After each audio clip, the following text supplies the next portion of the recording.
మిత్రమా, దేవుడు నీకు పెద్ద అవకాశం ఇస్తేనే నమ్మకంగా ఉంటావా, లేక చిన్న పనుల్లోనూ విశ్వాసంగా ఉంటావా? నిన్నే అడుగుతున్నది. ఓ మిత్రమా, దేవుడు నీకు పెద్ద అవకాశం ఇస్తేనే నమ్మకంగా ఉంటావా, లేక చిన్న పనుల్లోనూ విశ్వాసంగా ఉంటావా? ఈరోజు ఒక వాక్యం నీ జీవితాన్ని మార్చగలదు. బలా నమ్మకమైన మంచి దాసుడా, నీవు ఈ కొంచెంలో నమ్మకంగా ఉంటివి, నిన్ను అనేకమైన వాటి మీద నియమించెదను. నీ యజమానుని సంతోషములో పాలు పొందుము. మత్తయి 25:21. ఈ ఉపమానంలో యజమాని సేవకులకు తలాంతులు ఇస్తున్నాడు. ఎవరికి ఎక్కువ, ఎవరికి తక్కువ. కానీ దేవుడు చూసింది ఏమిటి? ఎవరికి ఎంత ఇచ్చాడో కాదు, ఎవరు ఎంత నమ్మకంగా ఉపయోగించారో అది చూశాడు. మిత్రమా, దేవుడు నీ ప్రతిభ పరిమాణం చూడడు, నీ నమ్మకత్వమును చూస్తాడు. నీ చిన్న సేవ ఉందా? చిన్న పరిచర్య ఉందా? చిన్న వ్యాపారం ఉందా? నీకు చిన్న కుటుంబ బాధ్యత ఉందా?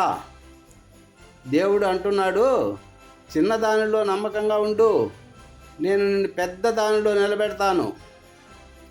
ఆత్మీయార్థం, కొంచెం ప్రార్థనలో నమ్మకత్వం, కొంచెం సేవలో నమ్మకం, కొంచెం విధేయతలో నమ్మకం, అది పరలోకంలో నీకు మహిమగా మారబోతుంది. ఆమేన్.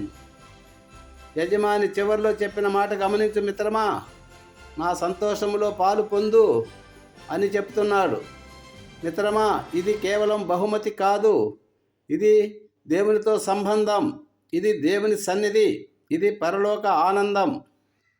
జీవితానికి మనం అప్లికేషన్ చేసుకుంటే ఈరోజు నీకు పెద్ద వేదిక అవసరం లేదు, పెద్ద పేరు అవసరం లేదు.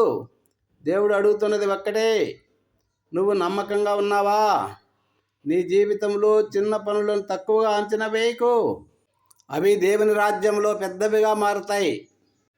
కొంచెములో నమ్మకం, అనేకములో అధికారం. చిన్న సేవ, పెద్ద ప్రతిఫలం. నమ్మకమైన దాసుడా, నిన్నే పిలుస్తున్నా. నీ యజమానుని సంతోషంలోకి రా. దేవుడు నీ నమ్మకత్వమును చూస్తున్నాడు. ఆమేన్.